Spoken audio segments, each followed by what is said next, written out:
Hello दोस्तों, 10 सितंबर को हमारी अरुणाचल की ऑफिस जो है वो स्टार्ट हो रही है, जहाँ पे हम सिर्फ इंडी वर्ल्ड के लिए ही नहीं बल्कि हमारे कई सारे क्लाइंट चैनल्स के लिए काम करेंगे, creating a lot of job opportunities there. अगर आप इस प्रोजेक्ट में मेरे साथ एज अ पार्टनर और इन्वेस्टर जुड़ना चाहते हैं तो मुझे कॉन्टैक्ट कीजिए इस नंबर पे। और अगर आप मेरे म्यूजिक चैनल SC म्यूजिक के एग्जिस्टिंग वीडियोस का लाइफ टाइम ओनरशिप और रॉयल्टी हासिल करना चाहते हैं, इसके बारे में डिटेल में जानने के लिए मुझे इस नंबर पे कॉल करें। Hello guys, welcome to Indian entertainment. तो आज का जो वीडियो है इसमें आप सभी ये देखेंगे कि आजकल एक ट्रेंड चल रहा है और काफी सारे इंडियन ब्लॉगर्स जो है वो चाइना विजिट कर रहे हैं और ऐसा लगता है कि शायद इसके लिए उन्हें चाइना पे कर रहा है। और मैंने काफी सारे USA के ब्लॉगर्स को भी देखा है जो कि वहाँ पर जाकर वीडियोस बना रहे हैं और ये कह रहे हैं कि China is better than anything और वो किसी भी कंट्री से काफी बेटर है। और भी काफी सारे फॉरेन ब्लॉगर्स भी हैं जो कि वहाँ पर जाकर वीडियोस बना रहे हैं और ये कोई कोइंसिडेंस नहीं है, इसके लिए चाइना की गवर्नमेंट पे कर रही है और वो अपना एक इमेज बनाने का ट्राई कर रही है पूरी दुनिया के सामने। जब बाहर से कोई यूट्यूबर इंडिया आता है तो वो इंडिया के बारे में नेगेटिव चीजें दिखाते हैं या तो फिर वो न्यूट्रल रिपोर्टिंग करते हैं जिसमें वो इंडिया का बुरा और अच्छा दोनों साइड दिखाते हैं। मगर जो इंडियन यूट्यूबर्स है वो वहाँ पर जाकर सिर्फ अच्छी चीजें ही दिखाते हैं और वहाँ का बुरा साइड नहीं दिखाते। तो पहले तो हम सभी ये वीडियो देख लेते हैं और उसके बाद मैं उस इंडियन लड़की के बारे में जो कि चाइना जाकर अपना ओपिनियन देती है और वो अपना एक्सपीरियंस शेयर करती है, मैं उसके बारे में अपना ओपिनियन देना चाहूंगी। तो वीडियो एंड तक जरूर देखिएगा और उसके बाद हम काफी सारे इंटरेस्टिंग कमेंट्स भी पढ़ेंगे। तो चलिए स्टार्ट करते हैं।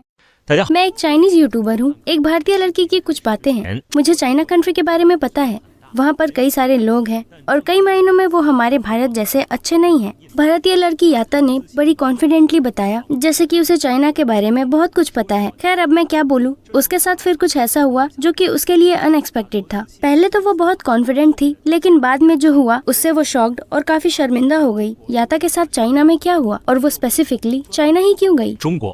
याता एक इंडियन ब्लॉगर है लेकिन उतनी पॉपुलर नहीं है क्योंकि वो अपना फेस नहीं दिखाती है। वो मेनली कॉमन फूड्स और ड्रिंक्स की वीडियोस बनाती है जो कि कोई भी नहीं देखता है, जिससे याता बहुत ही डिसअपॉइंटेड है। और वो अपने दोस्तों को पूछती है कि मैं चाहती हूँ कि मेरी वीडियोस में बहुत सारे व्यूज आए, इसके लिए मुझे क्या करना चाहिए। याता की दोस्त उसे जवाब देती है कि तुम चाइना ट्रैवल कर सकती हो। मैं देख रही हूँ कि आजकल सारे व्लॉगर्स जो चाइना में ट्रैवल व्लॉग्स बना रहे हैं उन्हें काफी सारे व्यूज मिल रहे हैं। याता ने ये जवाब एक्सपेक्ट नहीं किया था। वो इसके बारे में सोच भी कैसे सकती है, चाइना में ऐसा क्या है देखने को। चाइनीज लोगों की लाइफ हमारे जैसे उतनी अच्छी नहीं है। पर याता क्यूरियस थी। वो इंटरनेट पर सर्च करना स्टार्ट करती है और जो इन्फॉर्मेशन इसे मिलती है वो चाइना के कोरोना एपिडेमिक के बाद जो चाइना का लिबरलाइजेशन हुआ था इसके बारे में है। काफी सारे वीडियो व्लॉगर्स चाइना में गए हैं। याता ने उन वीडियोस पर क्लिक नहीं किया, बस हेडलाइंस पढ़ के छोड़ दिए। Just look at the numbers of views, likes and comments. याता ये देखकर सरप्राइज हो जाती है। जो उसे दोस्त ने कहा था वो बिल्कुल सही है। जिन ब्लॉगर्स के ज्यादा फैंस नहीं भी हैं, उनके वीडियोस में भी काफी सारे व्यूज आए हैं जब तक कि वो वीडियो चाइना से रिलेटेड है। इन ब्लॉगर्स की वीडियोस टाइटल बहुत ही स्पेशल होते हैं। मैंने ये जाना कि चाइना का संघाई ऐसा ही है। क्या ये इंडिया के मुंबई से कंपैरेबल है। मैंने चाइना के स्ट्रीट्स में मिराकल्स देखे हैं। ये सारी चीजें इंडिया में कभी नहीं हो सकती हैं। काफी सारे सिमिलर टाइटल हैं और काफी सारे लोग उन्हें पढ़ते भी हैं। याता ये डिसाइड करती है कि उसे भी चाइना जाना है और 7-8 दिन के लिए चाइना ट्रैवल करेगी, जिससे उसे काफी सारे फुटेज मिलेंगे। अब टाइम आ गया है कि उन फुटेज को ऑनलाइन डालूं। इससे डेफिनेटली मेरे व्यूज बढ़ेंगे। In order to make difference अपने चाइना टूर को ज्यादा गिमिक करो। याता एक शॉर्ट टूर करने का डिसाइड करती है। उसने प्लान के लिए एक प्लेन टिकट बुक किया और आने की टिकट के लिए उसने पैसे साइड करके रखे। लेकिन याता सरप्राइज हो गई क्योंकि जितना उसने सोचा था उससे एयर टिकट काफी ज्यादा एक्सपेंसिव है। साथ ही यहाँ जर्नी को भी ब्लेम करती है क्योंकि उसे बीच में दूसरा फ्लाइट भी बोर्ड करना पड़ा। व्लॉगर्स ज्यादातर बीजिंग, संघाई, गोंगजू ये सिटीज ही प्रेफर करते हैं, लेकिन उनकी चॉइस एयर टिकट और एयर कनेक्टिविटी पर भी डिपेंड करता है। किसी किसी शहर में जाने के लिए 3-3 बार फ्लाइट्स चेंज करना पड़ता है। आखिरकार याता गुआंगझो को चूज करती है। इसका कारण ये है कि एक तो इंडिया से इस शहर में फ्लाइट कॉस्टली है, दूसरी बात यह है कि वहाँ उसकी दोस्त भी रहती है। चाइना में एक राउंड ट्रिप के लिए बहुत सारे पैसे खर्च करने पड़ते हैं, लेकिन याता के लिए ये कोई बड़ी बात नहीं है। वो काफी महीनों से अपनी पॉकेट मनी बचा रही है, लेकिन फिर भी उसके बहुत सारे कंप्लेंट्स थे। वो बोली चाइना जाने के लिए बहुत सारे पैसे खर्च करने पड़ रहे हैं। अगर वहाँ कुछ इंटरेस्टिंग करने के लिए नहीं हुआ तो ये मुझे काफी गुस्सा दिलाएगा। उसने इमीडिएटली चाइना में अपने फ्रेंड को कांटेक्ट किया। उसकी फ्रेंड बहुत ही पावरफुल है। ऑब्वियसली लड़कियाँ कितनी ब्रेव होती हैं। चाइना में अकेले जाना और काम करना वही दर्शाता है। जब याता की दोस्त उसे चाइना में आकर काम करने के लिए बोलती है तो वो सरप्राइज हो जाती है और वो कहती है वो कुछ ज्यादा ही चाइना भक्त है। फॉर्चुनेटली वो चाइना आई। सुबह सुबह याता चाइनीज एयरपोर्ट पर पहुंच गई। याता की फ्रेंड क्वीना अपने चाइनीज बॉयफ्रेंड के साथ उसे पिक करने के लिए आई थी। याता अपनी दोस्त को टाइटली हग करती है क्योंकि वो बहुत ही दिनों बाद एक दूसरे से मिल रही थी। क्योंकि चाइना में काफी दिनों बाद चाइना से एपिडेमिक का लॉकडाउन हटा था। 同时， क्वीना याता को अपने बॉयफ्रेंड से इंट्रोड्यूस कराती है। क्वीना कहती है ये मेरा बॉयफ्रेंड है, उसे तुम जियाओजिन बुला सकती हो। याता ने उसको हाय बोला और ज्यादा फिजिकल कांटेक्ट नहीं किया और याता को ये समझ नहीं आ रहा कि क्वीना को चाइनीज बॉयफ्रेंड की क्या जरूरत पड़ गई। पर याता इसके बारे में ज्यादा सोचने की पोजीशन में नहीं थी। वो इतनी टायर्ड थी कि उसे बस सॉफ्ट बेड चाहिए था चैन से सोने के लिए। क्वीना उसे अपने घर ले गई। जियाओजिन दोनों को सी ऑफ करके चला जाता है और अगले दिन मिलने का प्लान बनाते हैं 奎 और क्वीना याता को चाइना घुमाने के लिए ले जाती है। 奎娜 क्वीना याता को कई तरह के डिलीशियस फूड खिलाने के लिए लेकर गई और वो चाइना में घूमे और वो शॉपिंग के लिए मॉल भी गए। 是的， हाँ, याता को उम्मीद नहीं थी कि चाइना इतना ज्यादा डेवलप्ड होगा। मुंबई के कंपैरिजन में तो बिल्कुल भी नहीं लगा था। ऐसा नहीं कहना चाहिए कि ये मुंबई से भी ज्यादा रिमार्केबल है। चाइना के शॉपिंग मॉल्स काफी लग्जरियस और ब्यूटीफुल थे। याता को चाइना में सबसे ज्यादा सरप्राइजिंग जो लगा वो ये था कि वहाँ पर प्राइसेस काफी ज्यादा हाई थे। दोनों एक साथ बहुत ही अच्छा टाइम बिताते हैं। वो चाइना में अम्यूजमेंट पार्क में सारा दिन खेलते रही। वो सूरज के ढल जाने तक अपना सारा टाइम वहीं बिताती है। याता बहुत एक्साइटेड थी। चाइना में वो बिना किसी चीज की परवाह किए स्विम सूट पहन सकती थी और वो पहनकर वो भीड़ के बीच भी चल सकती थी और कोई भी उसके ऊपर उंगली नहीं उठाएगा क्योंकि वहाँ पर सभी वैसे ही ड्रेस में हैं। रात को वो डायरेक्टली रेसिडेंस में जाती है क्योंकि वो बहुत ही टायर्ड थी। घर में जाकर वो एयर कंडीशनर के नीचे ड्रिंक कर रहे थे और चैट कर रहे थे। उसके बाद क्वीना बोली, सच बताऊं तो मैं इंडिया में रहने का सोच भी नहीं सकती हूँ। मैंने अपना मन बना लिया है कि मैं एक चाइनीज लड़के से ही शादी करूंगी और अगर मुझे फ्यूचर में चाइनीज ग्रीन कार्ड मिल जाए तो सोने पे सुहागा होगा। ये सुनकर याता सरप्राइज हो जाती है। वो बोलती है, क्या तुम मजाक कर रही हो? तुम्हारी फैमिली नहीं मानेगी और ये पॉसिबल नहीं है। तुम चाइना में कैसे शादी कर सकती हो? क्या तुम एक इंडियन नहीं बनना चाहती? ये तो तुम धोखा कर रही हो। याता थोड़ी उत्तेजित हो जाती है। क्वीना को कोई फर्क नहीं पड़ा। ये सुन के वो बोलती है, मुझे कोई फर्क नहीं पड़ता है। मेरी लाइफ मेरी है। मुझे किसी इंडियन आदमी से शादी नहीं करनी। 人当家， हाउसवाइफ किसे बनना है? 这怎么能说是背叛啊？ और वैसे भी इंडिया में लोगों की कमी थोड़ी ना है। मुझे कोई इंटरेस्ट नहीं है। 找水管的 याता को फाइनली ये समझ आ जाता है कि क्वीना पहले जैसी नहीं रही। उसका ये साइड याता ने कभी देखा ही नहीं था। वो पहले से काफी बदल गई है। सो अन इंडियन। याता को ये पता नहीं कि क्वीना सही है या गलत, लेकिन उसके दिल में एक जेलसी पनप रही थी और वो ये सोच रही है कि अब टाइम आ गया है कि वो भी क्वीना की तरह उस लाइफस्टाइल को अपनाए। 回到 क्वीना के रेसिडेंस वापस आने के बाद याता अपनी आज की वीडियो वापस देखती है और याता ये देखकर सरप्राइज हो जाती है कि उसके पैसे खत्म हो रहे हैं। फिर याता ने अपने खर्च किए गए पैसों को कैलकुलेट करना स्टार्ट कर दिया। फिर उसने ये कहा कि मैं बहुत हैप्पी हूँ कि मैं चाइना आई। उसी रात याता ने इंडिया वापस जाने के लिए फ्लाइट बुक की। अपने बेस्ट फ्रेंड को बाय कहने के बाद याता अपने घर आ रही थी। प्लेन में याता काफी सैड थी। 当然，他 उसे लगता है कि चाइना सच में एक ग्रेट कंट्री है और उसे चाइना बहुत पसंद आया।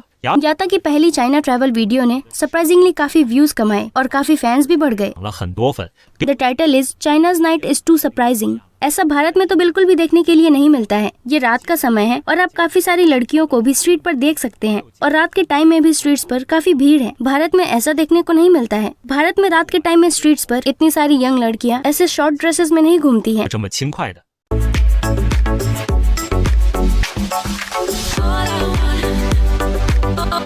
यूजर SF6 ने कमेंट किया है, एक पीना खरीदना और फिर वीडियो शूट करने के लिए इसे चाइना ले जाना और फिर ये देखना कि क्या होगा। क्या ये इंटरेस्टिंग भी है? चाइना इतना अच्छा कैसे हो सकता है? मुझे नहीं लगता कि मैं वापस चाइना जाना चाहता हूँ। यूजर YZ6 ने कमेंट किया है, टोन बड़ा प्रोपेगेंडा है। फॉरेनर्स इसे इस तरह से एक्सप्रेस नहीं करते हैं। जब आपको इसके पैसे मिलते हैं तब टोन अलग होता है। नीरो ने कमेंट किया है, क्या किसी को ओरिजिनल व्लॉगर का चैनल पता है? यूजर VY7 ने कमेंट किया है, क्या ये व्लॉगर है? अब इस टाइप के व्लॉगर्स जो इंडिया में रहते हैं और खाते इंडिया का है और 2 दिन हुए नहीं चाइना गए और चाइना का गुणगान करते हैं, इन्हें इंडिया आना ही नहीं चाहिए।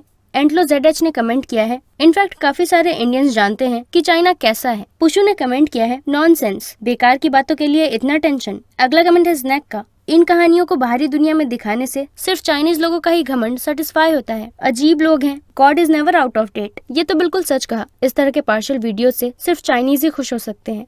शर्जियांग ने कमेंट किया है, चाइना की इकोनॉमी खत्म होने की कगार पर है और 46% लोग अनएम्प्लॉयड है और कंट्री का टोटल कर्ज पहले से ही बहुत ज्यादा है और कंट्री कोलैप्स करने वाला है। बंद होने के बाद डींगे हाँकने के लिए ये काफी है। PKI ने कमेंट किया है, चाइनीज पॉइंट ऑफ व्यू से सेल्फ एडिटेड, सेल्फ डायरेक्टेड और सेल्फ हीलिंग वीडियो है। अब इंडियंस क्या देखना चाहते हैं?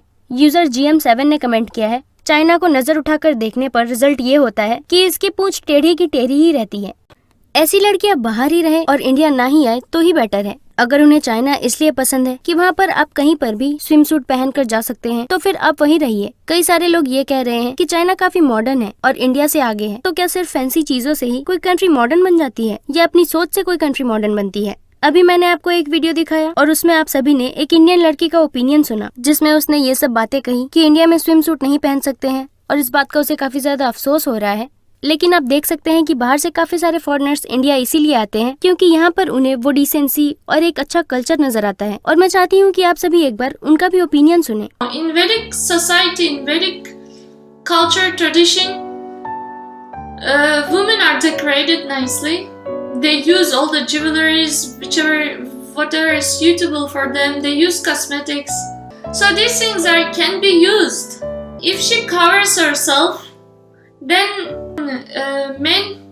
intelligent men at least, they won't pay so much attention for her as a sense object, whereas they will start respecting her as a mother.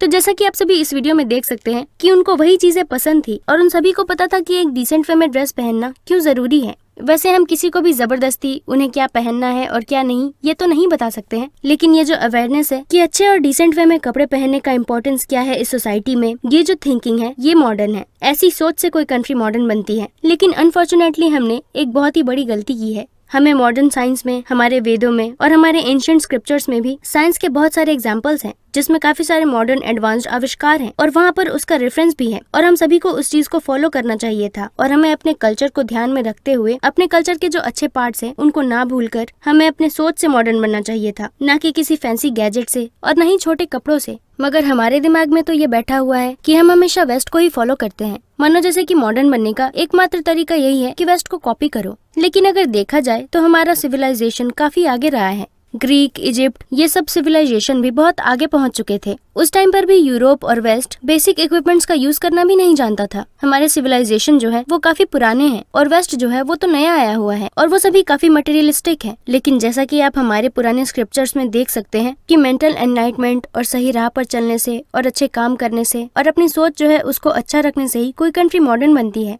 सिर्फ कुछ gadgets और अश्लील ड्रेस पहनकर कोई भी मॉडर्न नहीं बनता है। This is tofu drag construction, China's poorly constructed buildings made with foundation and building materials that are poorly mixed due to a lack of funding. That's because the project lead and management swallowed up money due to rampant corruption and graft. It's an ongoing issue in China. The result is dangerous living quarters and infrastructure that are prone to collapse, like bridges, roads, and buildings. In 2008, an 8.0 magnitude earthquake took many buildings under, including hundreds of school buildings, and many were tofu drag projects. It killed thousands of students and tens of thousands of lives were claimed. The CCP covered it up as it was close to the 2008 Olympics in Beijing, and any subsequent investigations by citizen journalists were punished, including jail time. I'm David Zhang. This is China Insider. Subscribe for more on China.